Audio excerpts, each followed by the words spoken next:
মানুষের গিজগিজ অবস্থা, কোলাহলপূর্ণ উত্তপ্ত পরিবেশ, বাতাসে বাতাসে বয়ে আসছে নাকের কাছে ঘামে বিশ্রী গন্ধ, গা গুলিয়ে আসছে, পেটের নাড়ি ভুড়ি পেঁচিয়ে যাওয়ার উপক্রম। এ কেমন জায়গায় ডাকলো মেয়েটা? কি নোংরা পরিবেশ! কুঞ্জ বাঁ হাতে সজ্জিত খয়েরি ফিতের ঘড়িটায় বড়সড় ডায়ালেরটার ওপর সুরক্ষিত চাহনি ফেলল। সমানে একটা বেজে চলেছে। নিমেষে হাত পা গরম হয়ে উঠল রাগের তাড়নায়। সে এসেছে 1 ঘন্টা অতিবাহিত হলো। তন্মধ্য দুটো ট্রেনও স্টেশন ছেড়ে গন্তব্যে পাড়ি জমিয়েছে। আরেকটা আসার অ্যানাউন্সমেন্ট করা হলো মাত্র। প্ল্যাটফর্মের কংক্রিট সিমেন্টের দ্বারা তৈরি গোল বসার স্থানে বসে আছে সে। এক ব্যাগ মাছ নিয়ে পাশে বসা বৃদ্ধ লোকটা হয়তো আগত ট্রেনটার অপেক্ষায় বিড়ি টানছে একের পর এক। কখনো ট্রেন স্টেশনে মাছ বাজারে না যাওয়া কুঞ্জ আজ একটা সাধারণ অতীব সাধার সিধা মেয়ের জন্য নাজেহাল দশা। অতি সাধারণ বলার কারণ সে মেয়েটাকে কোনো কালেই দেখেনি, শুধু শুনেছে মিষ্টি একটা সুর মুঠোফোনে। যেহেতু মধ্যবিত্ত ঘরের মেয়ে, সেই ধরেই নিল বেশ সাদামাটা দেখতে হবে। সবকিছু সহ্য করতে হচ্ছে বড় মামির জন্য। বড় মামি এত করে অনুরোধ না করলে আজ এই করুণ দশায় নিমজ্জিত হতে হতো না তাইকে। ভদ্র সমাজে নিজের গায়ের সর্বদা ভদ্রতার তকমা লাগিয়ে রাখতে কুঞ্জ ভিতরকার ফুঁসে ওঠার রাগটা দমিয়ে ফেলল। চেয়ে দেখল আবারও ট্রেন এসেছে। মাছের ব্যাগ নিয়ে ছুটল অভিমুখে বৃদ্ধ লোক। তার মনে হলো এতক্ষণে একটুখানি স্বস্তির নিঃশ্বাস ফেলতে সক্ষম হয়েছে। এত ভিড় শ্বাস নেওয়ার জো ছিল না। স্টেশন ফাঁকা হয়েছে কিছুটা। মোবাইলটা নিয়ে ফের ডায়াল করল মেয়েটার নাম্বারে। এই পর্যন্ত 32 বার কল দিয়েছে, কিন্তু রেসপন্স শূন্যের কোঠায়। মেজাজে গরম লাভা ঢালার চেষ্টা করছে বোধহয় মেয়েটা। মামির ওপর জেদ হচ্ছে। কি করে পারলেন তিনি ওরকম বেহিসেবি অগোছালো ছন্নছাড়া জীবনের কেয়ারলেসের একটা মেয়েকে জড়িয়ে দেওয়ার সিদ্ধান্ত নিতে? সে কি গোছালো কাউকে ডিজার্ভ করে না? বাবা মা নেই বলে কি মামি এমনটা করবেন? পরক্ষণেই নিজেকে শাসালো সে কঠিন ভাবে। মামি ওকে নিজের সন্তানের মতো বড় করেছে, বিদেশে পড়িয়েছে। নিঃসন্দেহে তার সকল ডিসিশন সঠিক এবং নির্ভুল হবে। সরি, মোবাইল সাইলেন্ট ছিল। ট্রেনে মানুষের ভিড়ে ব্যাগ থেকে বের করার উপায় ছিল না। পাছাকে টান দিয়ে নিয়ে যায়। নতুন মোবাইল, সাবধানে রাখতে হবে। নিজের জমানো 30,000 টাকা দিয়ে কিনেছি 1 মাস আগে। মেলি মধুমিশ্রিত কণ্ঠের অবিচল বাক্য কুঞ্জ দ্রুত গতিতে সম্মুখে তাকালো। তীক্ষ্ণ চাহনি নিভে গিয়ে একঝাঁক স্বস্তিত তার দখলে চলে গেল দু চক্ষু।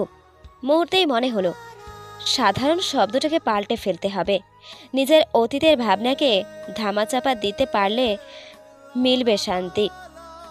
নতুন শব্দ যোগ করতে হবে নিজস্ব শব্দ ভাণ্ডারে, মেয়েটার জন্য। যেমন সম্মোহিনী। তরল ঘাম সোনারায় কপাল বেয়ে কানের কাছ দিয়ে নিচের দিকে চলে যাচ্ছে। ঘামে লেপ্টে আছে সামনের গুটি কয়েক চুল। সাদা শাড়ির আঁচল তুলে দক্ষ হাতে মুছে নিল ঘাম। 2 অধর চোখা করে ফোঁস করে একটা নিঃশ্বাস ছাড়ল। মুক্ত চুলগুলো 2 হাতে হাত খোপা করে বসলো কুঞ্জর থেকে 2 ইঞ্চি দূরত্ব বজায় রেখে। কুঞ্জ অবাক, চমকিত চোখ জোড়া চট করে পাশে চাইল। কোনো ধরনের ফর্মালিটি নেই, টুপ করে বসে গেল মেয়েটা। সুনয়না বুঝি তার চোখ পড়ে নেয়। এমনটা একটা বাক্য উচ্চারণ করলো যেন বিষয়টা নিতান্তই সহজ ও স্বাভাবিক। কথার ধাঁচে যে কেউ বলবে বহুদিনের চেনা। শুনেন মিস্টার কুঞ্জ, আপনাকে 1 ঘন্টা অপেক্ষা করিয়েছি, তাই আর ফর্মালিটি পালন করে সময় নষ্ট করতে চাইছি না। আপনার সমস্যা হচ্ছে না তো? কুঞ্জ জবাব দিল না, বরং রেল লাইনের দিকে দৃষ্টি তাক করে প্রশ্ন করল, এতক্ষণ অপেক্ষা করালেন কেন? আপনাকে অপেক্ষা করতে খারাপ লাগছিল? একটু এগিয়ে গিয়ে শক্ত কণ্ঠে পাল্টা প্রশ্ন করে সুনয়না। কুঞ্জ বিস্ময় মাখা গলায় বলল, ব্যাপারটা তেমন না, আর অপেক্ষা করতে সবারই বিরক্ত লাগে। আমার নতুন নতুন চাকরি, 3 ঘন্টার জন্য ছুটি নিয়ে আসা। বিয়ে করতে হলে ধৈর্যশালী পুরুষ হতে হয় কুঞ্জ। সচকিত নয়নে তাকালো কুঞ্জ সুনয়রার দিকে। এত অপকটে কথা কিভাবে বলছে ও? চেনা নেই জানা নেই, প্রথমবার এত কাছ থেকে দেখা, প্রথমবার কথোপকথন, অথচ কোনো জড়তা নেই। আচ্ছা, সুনয়রা কি সবার সাথে এমন করে কথা বলে? অত্যন্ত সাহসী হয়ে বেসামাল কথাবার্তা, বড় বড় চোখ, খাড়া নাক, জোড়া হৃদয়, একটুখানি মোটা ঠোঁটের মায়ারূপী চেহারার সুনয়রাকে দেখলে বোঝা যায় না বড্ড জড়তাহীন মেয়েটা। কুঞ্জ বিষয়টা এড়িয়ে গিয়ে জিজ্ঞাসা করে, আপনি কি করেন শোনাই না? আমাকেই বা কিভাবে চিনলেন? সুনয়রা মৃদু হাসল নিঃশব্দে, সরল করে বলে উঠল, আপনার মামি বলেনি আমি অনার্স 3য় বর্ষে পড়ছি ম্যাথ নিয়ে, পাশাপাশি অনলাইন উদ্যোক্তা, আর বাকি রইল আপনাকে চেনার কথা। আপনার মামি আমাকে দেখতে গিয়ে আপনার ফেসবুক অ্যাকাউন্টটা দিয়ে গিয়েছিল। অনেক দিন আপনাকে পর্যবেক্ষণ করলাম নীল সাদার জগতে, অতপর মনে হলো বিয়ে বসার আগে আপনি ধৈর্যশীল পুরুষ কিনা সামনে থেকে জেনে নেওয়া উচিত। আপনার চশমা পরা ছবিতে লাভ, কেয়ারিং, রিয়াক্ট দিয়ে একগাদা কমেন্ট করা মেয়েগুলোকেও কিন্তু আমি চিহ্নিত করে রেখেছি। বলা তো যায় না কখন আবার এসব গায়ে পড়া মেয়ের সতীর হতে চলে আসে। দফায় দফায় চমকাচ্ছে কুঞ্জ, স্তম্ভিত সে। এমন মেয়ের সাথে পরিচয় তার কখনো হয়নি। সরল গঠনের মায়াবী মেয়েটাকে দেখে মোটেও এত সোজাসাপটা কথা বলার মানুষ বলে মনে হয়নি। কাছে এসে বারংবার থমকে দিচ্ছে ওর হৃদয়স্পন্দন কথার তীর ছড়ে। উঠে দাঁড়ালো, বলল, চলুন অন্য কোথাও যাই, খিদে পেয়েছে। রেস্টুরেন্টে বসে খাওয়াও হলো, কথাও। আমার রেস্টুরেন্ট পছন্দ না কুঞ্জ। অন্যত্র তাকিয়ে ধীর কণ্ঠে আওড়ালো সুনয়রা। কুঞ্জ বিস্ময়াবিষ্ট হলো না এ যাত্রায়। শুরু থেকেই অন্যরকম চলছে সব কিছু, তাই সাধারণ কিছু একদমই যায় না সুনয়রার সঙ্গে। কেন? স্থির শান্ত গলা তার। উত্তরে শুনল, আমার এই স্টেশনের 10 টাকার ঝালমুড়ি, 10 টাকার ভর্তা, 5 টাকার আচার ও ট্রেনের অপেক্ষায় থাকাকালীন সময়ের পাশে সুন্দরবনের একটা মানুষ পছন্দ। খিদে কি এসবে মিটে শোনাই না? না, কিন্তু খিদে মেটানো হচ্ছে মনের তৃপ্তিতে খুব প্রিয় আমার।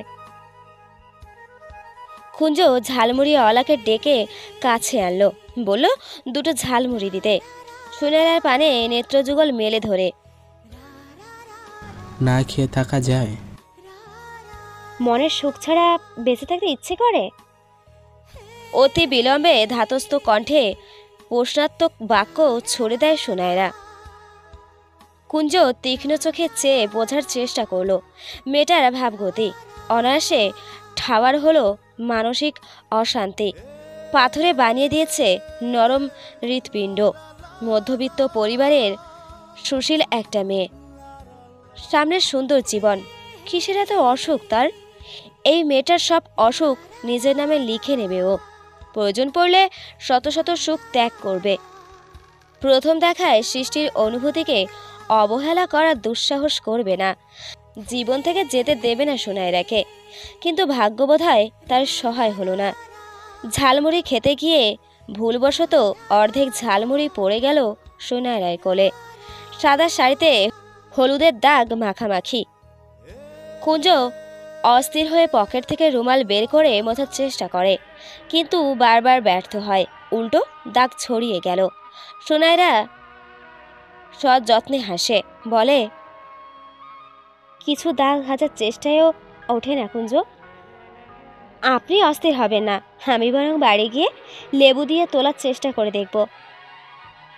কুঞ্জ আহত হৃদয় নিয়ে অনুরোধ সূচক বাক্যে অনুমতি চাইল। আমি আপনাকে একটা সাদা জামদানি নিয়ে দেই, প্লিজ না করবেন না। প্রথম সাক্ষাতের উপহার দিতেই পারি, আপনার হবু বর হিসেবে, তাই না? তৎক্ষণাৎ সুনয়রা বলতে চাইল, এখনো তো বিয়ে ঠিক হয়নি, এখন সবে পরিচিত হওয়ার জন্য মিট করা। কুঞ্জ ঝালমুড়িওয়ালাকে টাকা দিতে দিতে জানায়, সব ঠিকঠাক শোনায় না, শুধু আমার হ্যাঁ এর অপেক্ষায় ছিল সবাই। আপনি কি হ্যাঁ বলে দেবেন? বিরাস অনুভূতিহীন স্বর শুনল কুঞ্জ। কি চায় এই মেয়ে? মাথা নেড়ে সহজ সরল স্বীকারোক্তি দিল। হুম। বসা থেকে ঝটপট উঠে দাঁড়ালো সুনায়রা। শুনল, আশা করি আমি আপনার পছন্দের ধৈর্যশীল পুরুষ হতে পেরেছি। কঠিন কঠিন কথা বলে আমার মেজাজের তো পরীক্ষা করছিলেন। চলুন শাড়ি কিনে দেই। গাড়ি এনেছেন? হ্যাঁ। কিন্তু আমি অটোতে যাব মার্কেটে।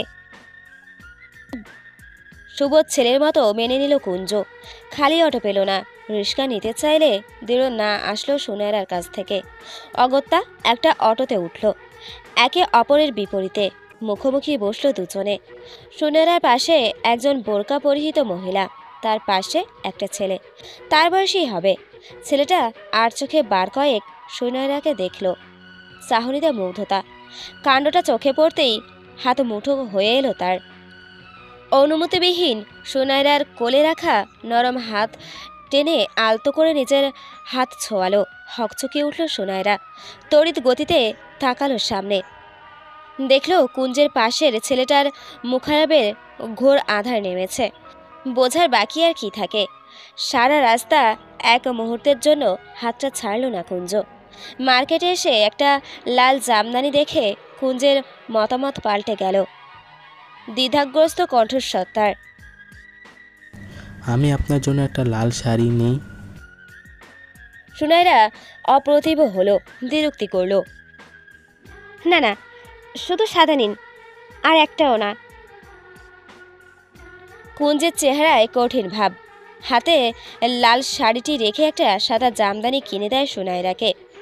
ফের ফিরতে হয় স্টেশনে, কারণ সুনায়রা আবার ট্রেনে ফিরবে। ট্রেন দিয়ে তার গ্রামের স্টেশন পৌঁছাতে ঘন্টা দেড়েক লাগে। 3টার দিকে একটা ট্রেন আছে। সময়কে আজ বেইমান উপাধি দিতে ইচ্ছে জাগ্রত হয় কুঞ্জের।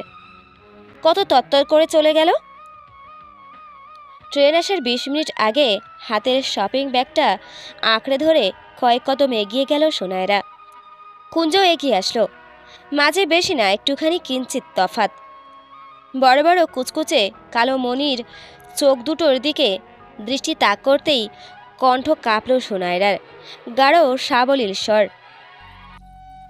আপনি ধৈর্যশীল পুরুষ কেন হতে গেলেন? আমি তো আপনাকে রিজেক্ট করব বলে অপেক্ষা করিয়ে 2 ঘন্টা পর এলাম। খুব করে চেয়েছিলাম আপনি একটু চটে যান, আমি সেটার অজুহাত দেখিয়ে বাবার কাছে আপনাকে খারাপ প্রমাণ করতে পারি। কুঞ্জ নিস্তব্ধ নির্বিকার, কপালে ভাঁজ পড়ল। সুনায়রার কণ্ঠে আকুতি। বিয়ের জন্য না করে দেবেন? কেন? আমি একজনকে ভালোবাসি। তাকে বিয়ে করবেন? সে নেই। ছেড়ে চলে গেছে? ছেড়ে গেলে খুশি হতাম, সে আমায় একা করে ফাঁকি দিয়ে চলে গেছে। একা করে যাওয়া কি ছেড়ে যাওয়া না? সুনায়রা মাথা 2 দিকে নাড়িয়ে উত্তর দিল, না, ছেড়ে গেলে তাকে ঠকবাজ উপাধি দিয়ে শান্তিতে বাঁচা যেত, কারণ কাউকে ঠকবাজ বলে নিজের জিতে যাওয়ার মধ্যেও ব্যাপক একটা শান্তি রয়েছে। কিন্তু সে এমনভাবে আমায় একা করে গেছে, তাকে ঠকবাজ না বলতে পারার কষ্টে আমি প্রতিনিয়ত আহত হই। ক্ষতগুলো একদমই দগদগে হয়ে যায়। কুঞ্জর ভেতরটা নিঃশেষ হয়ে যাচ্ছে। চোখ দুটো ভীষণ জ্বালা করছে। 2 বার হৃদয় সম্পূর্ণ করতে চেয়েও পারেনি সে। সুনায়রা অপারগ করেছে তার হৃদয়স্থলের বসবাস করতে। অল্প সময়ের ব্যবধানে রক্তাক্ত হওয়ার হৃদয়ে সুনায়রা কখনো স্পর্শ করবে না। কারো ভালোবাসার পথে বাধা দিয়ে প্রেমিক হতে তার বিবেকে বাঁধবে। আমি আপনার ভালোবাসার মানুষকে এনে দিতে চাই। আপনি পারবেন না, সে নেই এ পৃথিবীতে। নির্লিপ্ত অভিব্যক্তি সুনায়রার। হাসি। ট্রেন স্টেশনে ঢুকেছে। আসি বলে সুনাইরা সামনে হেঁটে গেল। কুঞ্জ পকেট থেকে ছোট্ট একটা নোটপ্যাড বের করে তাড়াতাড়ি করে একটা লাইন লিখে দৌড়ে আসলো। দীর্ঘ নিঃশ্বাস ফেলে সুনাইরার হাতটা টেনে আজলায় পুড়ে দিল কাগজটা। সুনাইরা কয়েক পলক আঁখি পল্লব ঝাঁকিয়ে ক্লান্ত কুঞ্জের চেহারায় চেয়ে থাকলো। ট্রেনে উঠতে উঠতে ঘাড় ফিরিয়ে তাকালো আরেকবার। একটা সিট পেল জানালার পাশে। কুঞ্জ জানালা দিয়ে নিশ্চল অনিমেষ নেত্রে চেয়ে রইল। সুনাইরা স্পষ্টত দেখে দুই চোখে তাকে নিয়ে ক্ষণিকের বুনন স্বপ্ন। কাগজের লেখাটা ওর বক্ষস্থলে কাঁপুনি ধরিয়ে দেয়। সম্মোহিনীরা কি অতলে ডুবিয়া হারিয়ে যায়? ব্যাগ থেকে মোবাইল বের করে সাউন্ড বাটন চাপতেই চোখ কালো ফ্রমে সাদা চশমা পরা গম্ভীর ছবিটা ভেসে উঠল কুঞ্জের। সুনাইরার গভীর দৃষ্টি ভেদ করে চক্ষুকোল থেকে অশ্রু গড়ালো এক ফোঁটা। মেসেঞ্জারে ঢুকতে ঢুকতে বিড়বিড় করলো, সম্মোহিনীরা মাঝে মাঝে খুব মিথ্যে সাজায় কুঞ্জ। তারা চায় না সত্য জেনে তাদের প্রিয়জনের ভেতরে রক্তক্ষরণ হোক মৃত্যু অবধি। তার চেয়ে মিথ্যাকে সত্যি মেনে একটা দীর্ঘশ্বাস ফেলে জীবনে এগিয়ে যাওয়া যায়। পৃথিবীতে আর কয়েক মাসের মেহমান আমি। দুটো কঠিন অসুখে ভুগছি, আপনাকে পেয়েও না পাওয়ার অসুখ ও দেহের অসুখ। আপনার জীবনে জড়িয়ে আপনাকে এক বুক বিষাক্ত শ্বাস উপহার দিতে পারবো না। আজ যদি বলতাম প্রেমিক আছে, তাকে দেখার জন্য আপনি ব্যাকুল হতেন। তার চেয়ে মিছে মিছে বানিয়ে বলা ছাড়া কোনো উপায় আমি খুঁজে পাইনি। ট্রেন ছুটছে সব পেছনে ফেলে।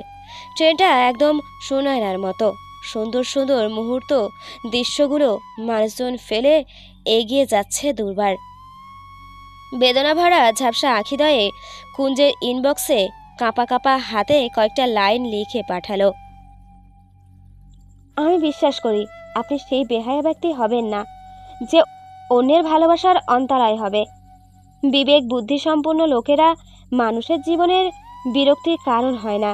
আমার বাবা আপনার মামিকেও কিচ্ছু বলবে না, শুধু বলবেন আপনার আমাকে পছন্দ হয়নি।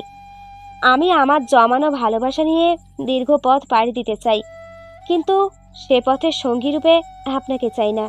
শত চাওয়ার পরেও দুটো মানুষের অনুভূতি অসমাপ্ত রয়ে যায়। কুঞ্জ মেসেজটা পড়ে কয়েক পরিমাণ চিন্তিত হয়ে বসে রইল স্টেশনে। নিজের ডান হাতটা ঘষল বক্ষস্থলের বাঁ পাশে। নিম্নস্বরে বলল, আমি আমার বিবেককে জলাঞ্জলি দিতে যাচ্ছি সম্মোহিনী। আপনার প্রিয় মানুষটা নেই, আমার তো আছে, তাহলে কিসের ত্যাগ?